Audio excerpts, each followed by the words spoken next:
Welcome to a special episode here at Blue Duck Fantasy Football. Today, Matt will try to survive as he's battling a serious illness. And by serious illness, I mean strep throat or something. Mm-hmm. Matt and I will discuss our top 5 tight ends for the rest of the season.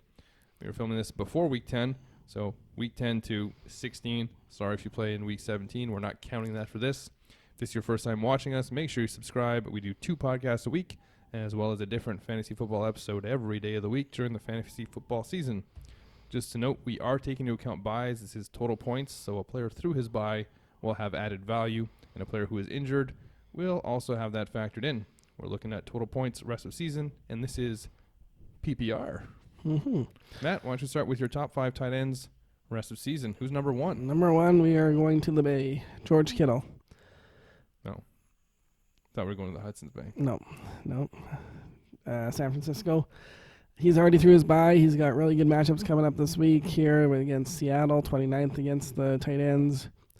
Next week, Arizona. I don't really think you have to justify Kittle being number 1 too much.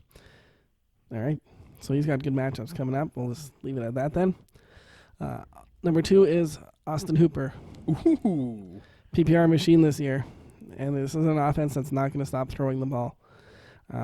So their defense is going to keep getting lit up, so they're going to be continuing to throw the ball. Matt Ryan's going to keep going to him. Another player that is through his bye. Number 3 is the consensus number 1 tight end going into the year, Travis Kelce.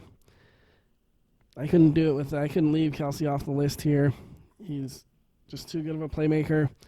Even with a bye. He's got some okay matchups coming up. And I just think Mahomes is going to start looking his way as they get into the more crunch time here. And they're going to be focusing their game plan more towards Travis Kelce coming up in the future. Number 4? Number 4 is going to be a guy I really like, Hunter Henry. Another guy that has not had his bye yet. But a lot of favorable matchups coming up here.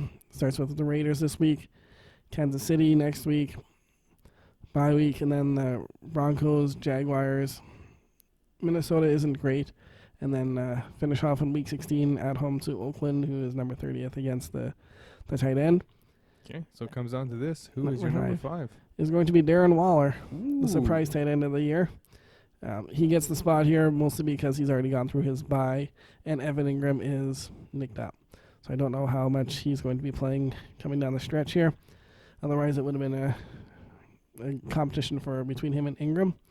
Anyway, you're going to get 7 good games out of him. Continue. That was weird. Let's see what. But continue. All right. Okay.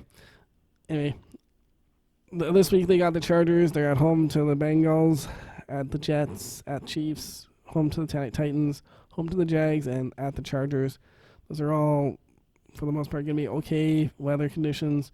Kansas City and the Jets might be somewhat unfavorable, but Waller is a tight end, so you don't really have to worry about too much of that as long as it's not preventing them from throwing the ball at all. Interesting. Some interesting comments that you made there, which is why my reaction was like that for those of you watching. Number 1 for me is also George Kittle. There's, like I said, not much to explain here. He's through his bye.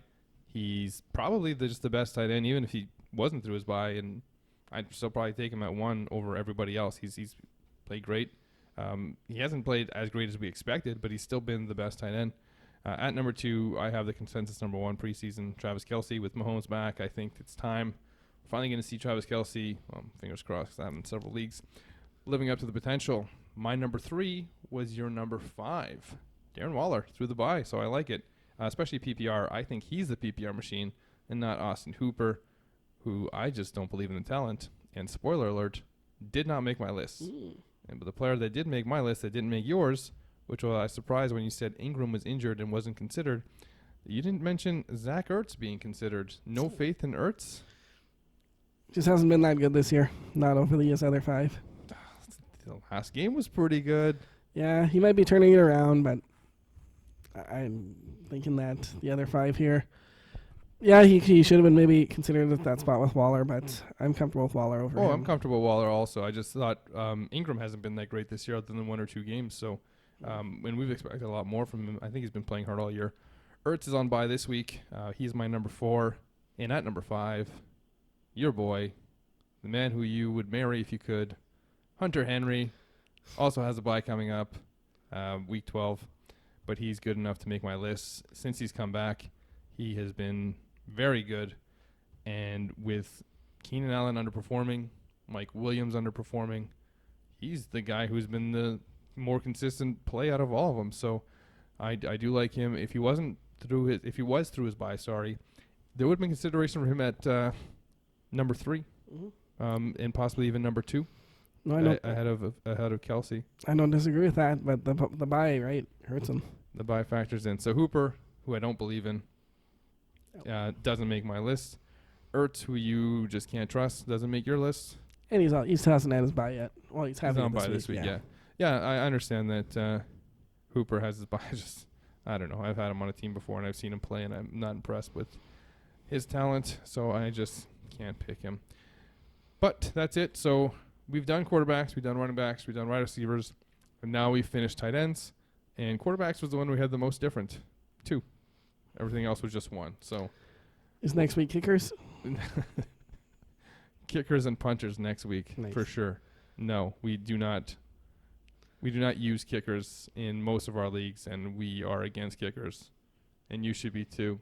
Start it on Twitter. #NoKickerFantasy. Ban kickers. Ban kickers fantasy. Yeah. We're not doing defenses either, simply because I don't want to. Anyways, Matt, you have anything to add to the tight end top 5 for the season, rest of the season? Nope, but I will thank everyone for watching. Thanks for listening. Hopefully you're doing both. And thanks for Matt for making it out, even though he is dying of maybe pneumonia or something. That's it.